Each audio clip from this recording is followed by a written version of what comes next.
Hi, I'm Mr. Huber, and in this video I'm going to talk about problem 2D. So we need to state the sine value, cosine value, and tangent value of minus 4 pi thirds.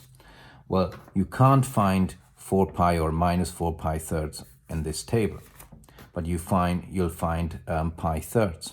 Well, you know pi corresponds to 180, so pi thirds corresponds to 60 degrees, and 4 pi thirds and a minus in front of it corresponds to minus 240 degrees. So let's draw a unit circle. Here we go. So 240 degrees is in fact 180 plus 60. Look here, approximately something like this.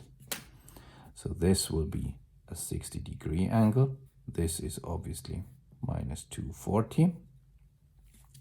So what's the arc length here? That's in fact the length of this arc, minus 240. So the axis 1, 1, minus 1, minus 1. So this is your sine value, and this down here is your cosine value. And if you want to see your tangent value, you need to draw a tangent to the circle, and then you produce this line, and this will be your tangent. So we already know cosine will be negative, tangent will be negative, and sine is going to be positive. And we can use the 60-degree angle.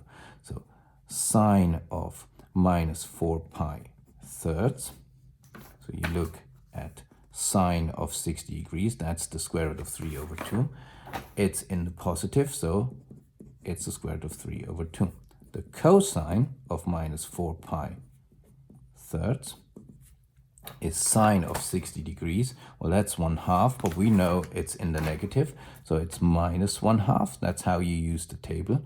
And the tangent of minus 4 pi thirds is now here, the square root of 3, but it's in the negative, so it's minus the square root of 3. Well, you know, when you get your unit circle and this is your sine and this is your cosine, then you could say tangent is, let's go for alpha, is opposite over adjacent.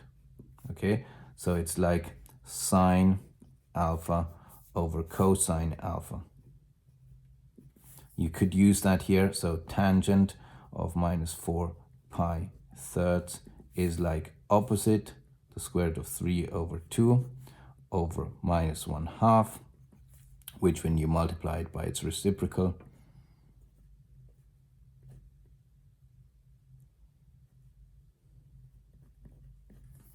is going to be minus square root of 3. That's why, in fact, you only have to learn these here by heart. But the problem is then you will have to work out the tangent. So if you learn the tangent by heart, it's probably a bit easier. Okay, so I hope it wasn't too difficult. See you on the next one.